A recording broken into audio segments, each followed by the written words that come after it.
toi. Que cet ensemble, que cette église, Chama Dieu, que tous ces mon disciples dans le être qu'avec lui. Voulons se réjouir auprès de toi, Seigneur. Adonai, Seigneur. Alléluia. Alléluia. Nous enivrer du vrai bonheur. Est-ce qu'on peut le chanter ensemble? Tous les jours, Adonai. Adonai. Dans tes mains, je viendrai rester longtemps pour recevoir les merveilles de ta gloire. Adonai, oh, tout le soir, notre toile revient faire briller la flamme de l'unité pendant nos heures d'intimité. Adonai, Adonai, Adonai, Adonai,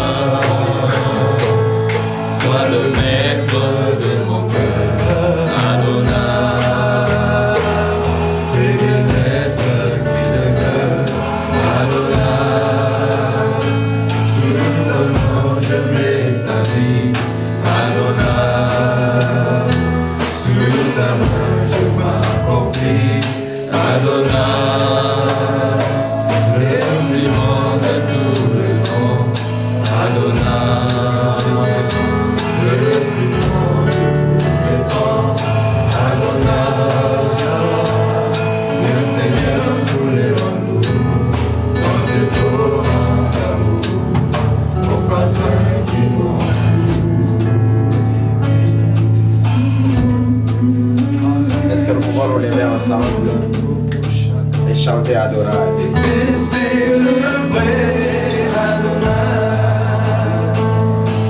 Tu es le Père de tous ceux qui ont le Fils en eux. Tu es Dieu, tu remplis le ciel. Nos mains sont levées, nous voulons t'élever, t'adorer et te célébrer, Adonai. Tu es le Père de tous ceux qui ont le Fils en eux, et tu es Dieu. Tu remplis les cieux, Adonai. Nos mains sont levées, nous voulons t'élever,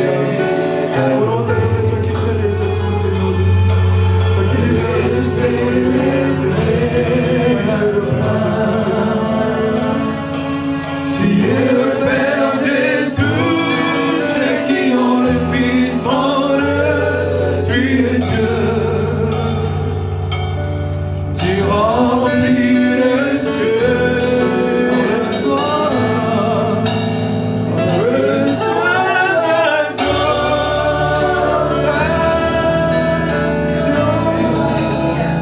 Tu es le roi de gloire, notre victoire. Digne tu Seigneur,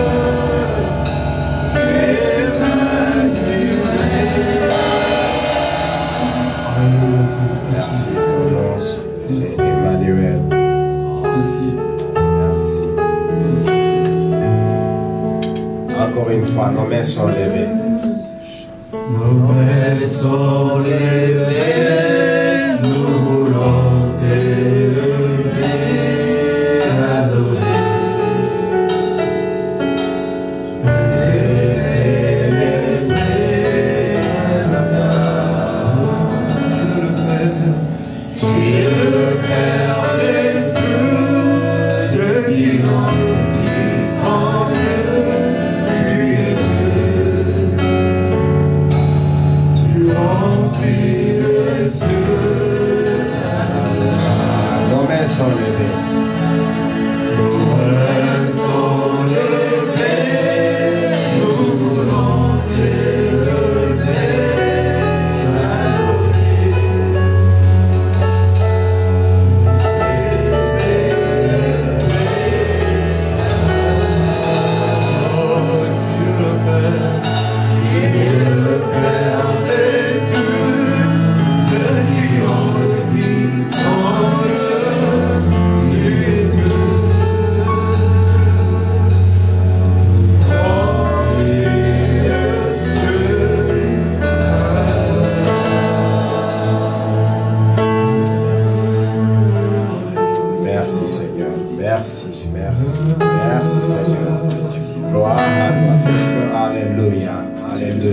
Oh, alléluia. Oh,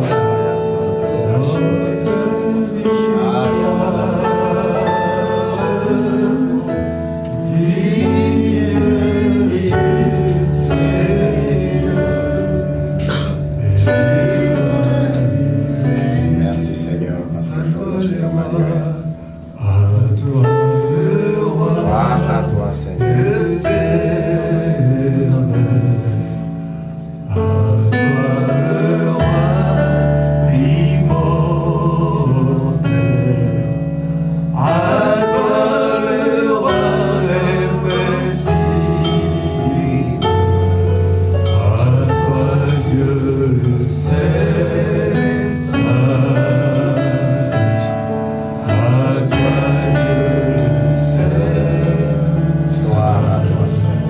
Merci Seigneur. Alléluia. Nous bénissons Seigneur. Tu es l'admirable, tu es le tout-puissant. Tu es digne de recevoir nos acclamations. Honneur à toi.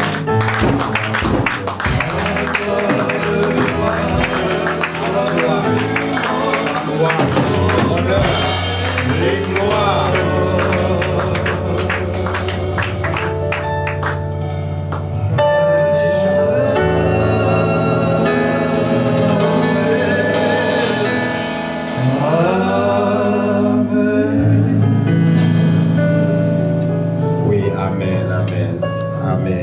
Seigneur, sois glorifié. Seigneur, merci pour ta présence. Nous t'honorons et nous te rendons toute la gloire au nom de Jésus. Amen. Aujourd'hui, nous sommes le premier dimanche du mois de juillet. Nous sommes heureux de nous retrouver dans la présence du Seigneur. Le dimanche passé, nous étions absents. Que le nom du Seigneur soit glorifié parce que son œuvre continue. Et aujourd'hui, nous sommes tous ensemble avec le frère Richard qui va aujourd'hui nous apporter la parole. Il sera avec nous pendant 2 semaines, nous apportant la parole. Il est venu avec son clan. Il va nous prêcher en français parce qu'il parle français bien. Alléluia. Oui. Il parle aussi Chiluba bien. Oui, oui. Il essaie, mais son Chiluba est encore francophone. Ouais. Alléluia. Et il parle aussi anglais bien. Certainement l'allemand aussi. Non, je ne pense pas. Ok, et il est venu avec ses compositions. Vous savez, il y a quelqu'un qui a dit qu'il était, que sa sœur était enceinte, mais l'auteur-compositeur de la grossesse n'était pas connu. Alors, c'était quelqu'un qui nous a amusé. Papa Richard a une grande famille. Voyons, sa fille là. Emmanuela. Une fois, je prenais une classe, c'était quoi? Une classe qu'on a pris ensemble, mais oral communication. Alors je me souviens que quand je vous étais dans cette classe-là, quand les étudiants donnaient leur âge, ils disaient 22, 19, 21. Alors moi j'étais là. Là derrière un papa, quand on me demande mon âge, je dis I'm daddy. Parce que moi, je vous appris comme ça c'est ma bien, elle est étudiante, nous encourageons. Donc demain, ne vous étonnez pas que vous soyez dans son bureau. Et nous encourageons aussi tout le monde à étudier. Emmanuela et Erika, ça c'est bien, ça se termine toujours par A. Erika, ça commence par E. Ça commence par E. Oui, j'ai aussi un ami en France qui, tous ses enfants sont les exaucés, les Elohim, les. Ok, et puis Joël, il fait au moins la distinction, lui commence par J. Que le nom du Seigneur soit glorifié. Alléluia. Et leur maman n'est pas avec nous, mais nous voyons la maman dans les. Il y a aussi notre Daniel. Oui, il n'est pas. Celui-là, nous le connaissons. Alléluia. Et je pense que nous ne serons pas déçus. Nous serons très bien nourris. Nous l'avons invité parce que j'ai eu à l'écouter au moins 2 fois. Une fois dans une réunion, on devait prier pour la nation en 2011. C'était la toute première fois. Et la seconde fois, je crois, lors d'un enseignement de GFT, nous étions seulement deux, et Ilage qui était aussi un autre, c'était vraiment merveilleux, vous savez. Et je suis sûr que c'est une bonne source, nous ne serons pas déçus. Alléluia, le Seigneur va nous parler. Mais avant que nous puissions inviter l'orateur, j'aimerais, il y a aussi un autre frère qui est venu pour la première fois ici. What's your name, brother? Sabner. Sabner, il est haïtien d'origine. Il travaille et on a parlé avec lui et il s'est décidé de venir prier avec nous aujourd'hui. Que le nom du Seigneur soit glorifié pour notre frère haïtien. Il entend un peu français, mais il a grandi ici. Il a grandi ici. Hein? Il a fait beaucoup d'années ici. Et il parle créole. Créole. Ah ouais. Et je crois que certains mots français ne vont pas du tout l'échapper. Que le nom du Seigneur soit glorifié. Si nous sommes heureux de recevoir nos bien-aimés, nous pouvons les serrer la main. Alléluia, par les acclamations qui seront les frères. Pendant ce temps, nous invitons Mme Angèle pour nous conduire dans la louange. Et après ça, l'orateur prendra déjà la parole.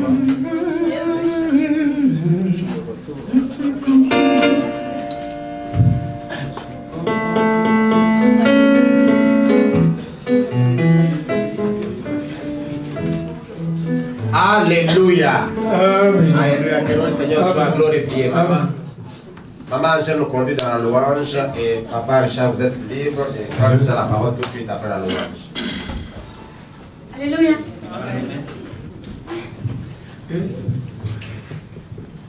Alléluia. On va louer Dieu.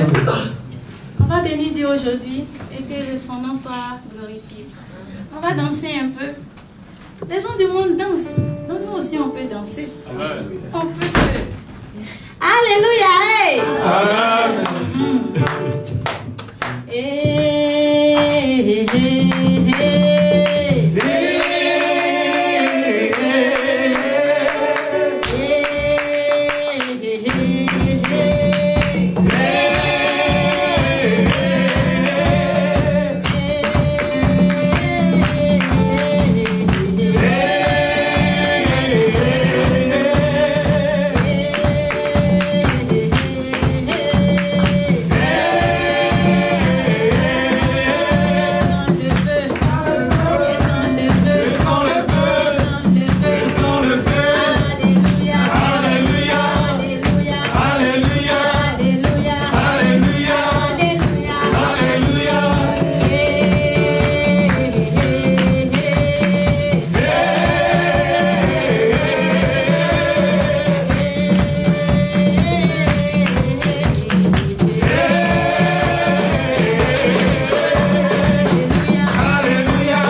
Shalom bien-aimés dans le Seigneur.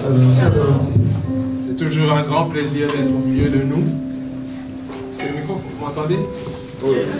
C'est un grand plaisir, je disais, c'est un grand plaisir d'être au milieu de nous. Et j'ai souvent dit à certains frères, j'aime bien écouter la louange et l'adoration de Shamar Church. J'écoute ça sur l'internet et chaque fois ça me fait vraiment du bien. Amen. Que Dieu soit béni pour cela. Nous allons prier. Tendre Père, nous te bénissons pour cette heure. Éternel Yahweh, tu es le Dieu de la restauration. Père, c'est toi qui veux travailler dans les cœurs maintenant, au travers de ta parole, Seigneur mon Dieu. Éternel, tu veux guérir. Tu vois les cœurs brisés, Seigneur, les cœurs blessés, Éternel Yahweh. Seigneur, envoie maintenant ta parole, afin que ta parole, Seigneur, puisse emmener, Seigneur Jésus, la guérison. Que ta parole soit, Seigneur, comme la pluie. Je prie que ta parole soit comme la pluie maintenant. Qu'elle puisse être la nourriture du jour, Seigneur mon Dieu, pour quelqu'un. Qu'elle puisse changer et transformer les vies, Éternel Yahweh. Car ta parole est puissante pour guérir. Père, c'est au nom de Jésus que nous t'avons ainsi prié. Nous disons Amen. Amen. Amen. Amen. Il y a, je pense, une semaine, nous étions avec le pasteur Christian et qui m'a dit que depuis le début de l'année, vous avez commencé un thème qui est « Ton Dieu ordonne que tu sois puissant ». Ton Dieu ordonne que tu sois puissant. En d'autres mots, ton Dieu te donne l'ordre d'être puissant. C'est un commandement qui vient de Dieu. Ça, c'est le commandement qui est donné. Mais quel est le constat que nous faisons? C'est que, cependant, vous mourrez comme des hommes. J'avais dit, vous êtes des dieux, vous êtes des fils du Très-Haut. Cependant, vous mourrez comme des hommes. Vous tombez comme un prince quelconque. Le commandement, c'est que si vous demandez quelque chose en mon nom, nous dit Jésus dans Jean chapitre 14, au verset 14, si vous demandez quelque chose en mon nom, je le ferai. Ça, c'est la promesse. La promesse qui nous est donnée dans les Écritures. Et vous savez, c'est parmi les dernières paroles de Jésus lors de son ministère sur terre, avant sa mort. Donc des paroles sacrées. Si vous demandez quelque chose en mon nom, je le ferai. Mais cependant, quel est le constat? C'est que vous demandez et vous ne recevez pas. Pourquoi? Parce que vous demandez mal. Ton Dieu ordonne que tu sois puissant. Aujourd'hui, j'aimerais parler du pardon.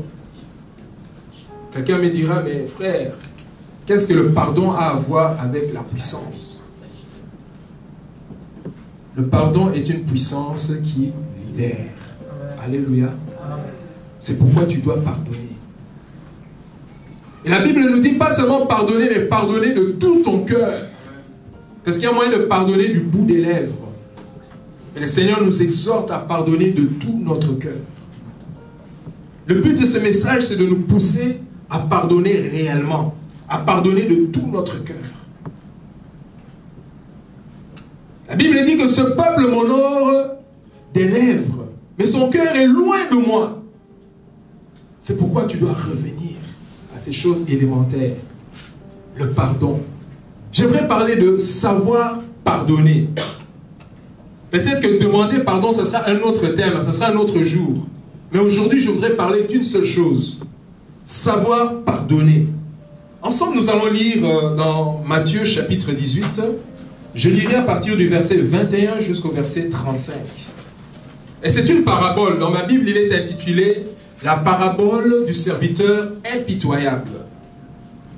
Alors Pierre s'approcha de lui et dit « Seigneur, combien de fois pardonnerai-je mon frère lorsqu'il péchera contre moi? Serait-ce jusqu'à 7 fois ?» Verset 22, Jésus lui dit « Je ne te dis pas jusqu'à 7 fois, mais jusqu'à 70 fois 7 fois, ou 70 fois 7 fois. » Au verset 23, il continue en disant « C'est pourquoi le royaume des dieux est semblable à... » Et là, Jésus commence à parler en parabole. Lorsque Jésus parle en parabole, en fait, il veut parler des réalités célestes. Il veut parler des réalités spirituelles, mais dans un langage terrestre. Afin que vous et moi, nous puissions comprendre de quoi est-ce que Jésus veut parler. Des vérités spirituelles, mais dans un langage terrestre. Il dit, le royaume des cieux est semblable à un roi qui voulut faire rendre compte à ses serviteurs. Quand il se mit à compter, on lui emmena un qui devait 10 000 talents. Comme il n'avait pas de quoi payer, son maître ordonna qu'il fût vendu, lui, sa femme, ses enfants et tout ce qu'il avait, et que la dette fût acquittée. Le serviteur, se jetant à terre, se prosterna devant lui et dit, « Seigneur, aie pitié de moi, et je te paierai. » Ému de compassion, le maître de ce serviteur le laissa aller et lui remit sa dette. Après qu'il fut sorti, donc à l'instant même, dès qu'il fut sorti, qu'est-ce qui se passe au verset 28? Après qu'il fut sorti, ce serviteur rencontra un de ses compagnons, pas un de ses serviteurs, un de ses compagnons, un de ses amis, un de ses frères en Christ, qui lui devait combien? 100 deniers. Il le saisit et l'étranglait en disant, « Paye ce que tu me dois. » Verset 29. Son compagnon se jetant à terre le supplia en disant, « Aie patience envers moi et je te paierai. » La même phrase, la même formule qu'il avait présentée devant le roi. Son compagnon lui dit exactement les mêmes paroles. Mais quelle est la conséquence? Mais l'autre ne voulut rien entendre. Et il alla le jeter en prison jusqu'à ce qu'il eût payé tout ce qu'il lui devait. Ses compagnons, ayant vu ce qui était arrivé, furent profondément attristés. Et ils allèrent raconter à leur maître tout ce qui s'était passé. Alors le maître fit appeler ce serviteur et lui dit, « Méchant serviteur, je t'avais remis en entier ta dette parce que tu m'en avais supplié. Ne devais-tu pas aussi avoir pitié de ton compagnon, comme j'ai eu pitié de toi? » Et son maître irrité le livra au bourreau jusqu'à ce qu'il eût payé tout ce qu'il devait. C'est ainsi que mon Père Céleste vous traitera si chacun de vous ne pardonne pas à son frère de tout son cœur. C'est ainsi que mon Père Céleste vous traitera si chacun de vous ne fait pas ainsi, ne pardonne pas à son frère de tout son cœur. On n'a pas dit s'il pardonne à son frère, mais on a dit s'il pardonne de tout son cœur. Aujourd'hui, j'aimerais parler de pardonner de tout son cœur. Et pour comprendre le contexte de cette histoire, c'est au verset 15, dans ma Bible intitulée, c'est le pardon des offenses. C'est Jésus qui est en train de parler du pardon des offenses. Il est en train de parler du pardon des péchés. Et pour mieux faire comprendre à son auditoire, il utilise une parabole. Et dans cette parabole, il parle de 10 000 talents. C'était un serviteur qui était endetté. Il avait une dette de 10 000 talents. Aujourd'hui, pour nous, les 10 000 talents, c'est un peu difficile de nous représenter cela. Mais dans l'Ancien Testament, un talent, c'était une unité de mesure, c'était une unité de poids. Et ça représentait une valeur en argent ou en or. Et un talent, c'était l'équivalent de 35 kilos. Donc 35 kilos d'or, c'est un talent. Je ne sais pas s'il y a des bons mathématiciens ici, mais 10 000 talents d'or. Non, ce n'est pas 35 000, c'est plus que 35 000. C'est 350 000 kilos d'or. 350 tonnes d'or. Donc s'il faut des conteneurs de 20 tonnes, il en fallait peut-être 16. Non, plus que 16. 18. Il n'y a pas de bons mathématiciens ici. Il fallait 18 conteneurs de 20 tonnes d'or, seulement de l'or pur, pour rembourser la dette. Ce serviteur se demandait, mais comment est-ce que je vais payer ça? Mais je ne sais pas comment il est arrivé à ce point. Dans le Nouveau Testament, un talent, c'est un équivalent monétaire. Et j'ai fait mes recherches, il semblerait qu'un talent, c'est l'équivalent aujourd'hui de 30 000 $. Un talent. Donc, 10 000 talents, c'est 300 millions de dollars. Je ne sais pas comment ce monsieur est arrivé à s'endetter pour 300 millions de dollars et il dormait calmement. Jusqu'à ce qu'un jour, le maître a décidé de faire des comptes. La Bible nous dit, ne devez rien à personne, si ce n'est de vous aimer les uns les autres. N'ayez pas une dette, si ce n'est la dette de l'amour. Aimez-vous les uns les autres. Ça, c'est la seule dette que tu peux avoir. Mais nous voyons ici que ce serviteur avait une dette de 300 millions de dollars. D'autres interprètes disent qu'un talent, c'était l'équivalent de 20 ans de salaire. Donc tu travailles pendant 20 ans, c'est un talent. Mais lui, il devait combien? 10 000 talents. Les mathématiciens, ça fait combien en termes d'années de travail? 200 000 ans. Alléluia. Il devait 200 000 ans de travail. Donc pour rembourser la dette qu'il avait vis-à-vis de son maître, il devait travailler 200 000 ans. Et voilà que on lui demande des comptes. Et la Bible dit, comme il n'avait pas de quoi payer, bien sûr il n'avait pas de quoi payer. Mais la question, comment est-ce qu'il est arrivé à s'endetter jusque-là? Il n'avait pas de quoi payer. Conséquence, son maître ordonna qu'il fût vendu, lui, sa femme, ses enfants et tous ceux qu'il avait. La conséquence des dettes, bien-aimés, ce n'est pas seulement toi, mais c'est aussi tes enfants, c'est aussi ta femme, c'est aussi tous tes biens. La dette qu'il avait, 10 000 talents, 300 millions de dollars, 200 000 ans de travail, 350 tonnes d'or qu'il devait payer. Il était dans l'impossibilité totale de payer ces choses. Par conséquent, c'était ses enfants. Non seulement ses enfants, mais les enfants de ses enfants. Non seulement les enfants de ses enfants, mais ses arrière-petits-enfants. 200 000 ans. Il devait être en esclavage pendant 200 000 ans pour travailler pour ce maître, pour ce roi. Parce qu'il n'avait pas de quoi payer. Dans l'Ancienne Alliance, et à l'époque où Jésus était dans son ministère terrestre, c'était la coutume. Tu n'arrives pas à payer tes dettes, on vend tes enfants. Lisons ensemble dans 2 Rois chapitre 4. Verset 1er, c'est la veuve qui se présente devant Élisée. Dans l'impossibilité de payer.